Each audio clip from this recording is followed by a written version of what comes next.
उत्तर प्रदेश सरकार लगातार मदरसों को हाईटेक बनाने में लगी है। बेसिक विभाग की तर्ज पे अब मदरसों में भी पढ़ाई होगी। मेरे साथ बात करने के लिए उत्तर प्रदेश मदरसा बोर्ड के चेयरमैन इफ्तिकार अहमद जावेद हैं। सर, किस तरह से मदरसों को हाईटेक किया जा रहा है? नहीं, लगातार माननीय प्रधानमंत्री जी के सपनों के अनुरूप एक हाथ में कुरान एक हाथ में कंप्यूटर की तर्ज पे लगातार इस बात को दुरुस्त करने में लगे हुए हैं कि बच्चा जो मदरसे का पढ़ने वाला है वो दीन की चीज़ें पढ़े, कुरान पढ़े, हदीस पढ़े, अरबी पढ़े, फ़ारसी पढ़े, किसी चीज़ में कोई रुकावट नहीं। लेकिन साथ में बच्चा जो है साइंस, मैथ, सोशल भी पढ़े, देश का इतिहास भी जाने, भूगोल भी जाने, वो मदरसे का भी इतिहास जाने। इन सब चीज़ों पे हम लोग लगातार काम कर रहे हैं। उनको सुविधाएं उस तरह की हों, उसका सिलेबस इस तरह का बने, इस पे लगातार हम सब काम कर रहे हैं ताकि मदरसे का बच्चा भी अन्य बच्चों की तरह मुख्यधारा में आ सके।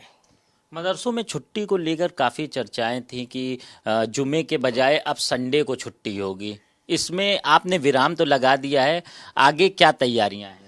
नहीं, कोई चर्चा भी नहीं, ना कोई बैठक अभी तक हुई इस तरह की, न मदरसा बोर्ड की बैठक काफ़ी दिनों से नहीं हुई है। एक साधारण सी बैठक हमने बुलाई थी, मदरसा नियमावली में कुछ चेंजिंग्स करनी थी, उसको लेकर के पूरे प्रदेश के लोग आए थे, सम्मानित मेंबर्स भी थे, अधिकारीगण भी थे, यूनिवर्सिटीज़ के प्रोफेसर भी थे। उसमें 20 सुझाव हमें मिले हैं। ना वो बैठक कोई बोर्ड की थी, ना कोई प्रस्ताव लेना था, ना तो फैसला होना था, ना फैसला हुआ। एक सुझाव मिले, 20 करोड़ सुझाव मिले। उन सुझावों पे हम सब, उनमें से कुछ सुझावों पे हम सब बात करेंगे, चर्चा करेंगे। आने वाले दिनों में बैठकों में चर्चा करेंगे, मदरसा बोर्ड की बैठक जब होगी तो चर्चा करेंगे। लेकिन जो रूटीन काम हमारे चलते रहेंगे। बोर्ड की बैठक तब होती है जब रूटीन कामों को चेंजेस करनी हो, कुछ बदलाव लाना हो। बाकी रूटीन काम है, छुट्टियों की लिस्ट थी वो जारी हो गई। जो पहले से छुट्टी चली आ रही है उस तरह से हो रही है। शुक्रवार थी, शुक्रवार रहेगी, हमेशा रहेगी। मदरसों में पहले देखा जाता था कि जो बच्चे हैं वो घर के कपड़ों में भी आ जाते हैं। अब क्या कोई ड्रेस कोड का भी इंतजाम किया? नहीं, देखिए, ड्रेस सरकार समय समय पे देती रही है। पिछले काफ़ी दिनों से, इधर 4-5 सालों से बच्चों को ड्रेस के पैसे नहीं मिले हैं। बेसिक और माध्यमिक में पैसे मिलते हैं, मदरसों में 4 साल से नहीं मिला। तो वहाँ उस जो सुझाव वाली बैठक हमारी थी, जो हितधारक आए थे पूरे प्रदेश के, उनमें से किसी ने कहा कि हम लोगों को 4 साल 5 साल से ड्रेस नहीं मिला है, इसका इंतजाम किया जाए। कल माननीय मंत्री जी का इस बात की चर्चा हुई है। आने वाले दिनों में उनको हम लोग ड्रेस का पैसा जो ट्रांसफ़र करेंगे कि वो ड्रेस भी खरीद सकें।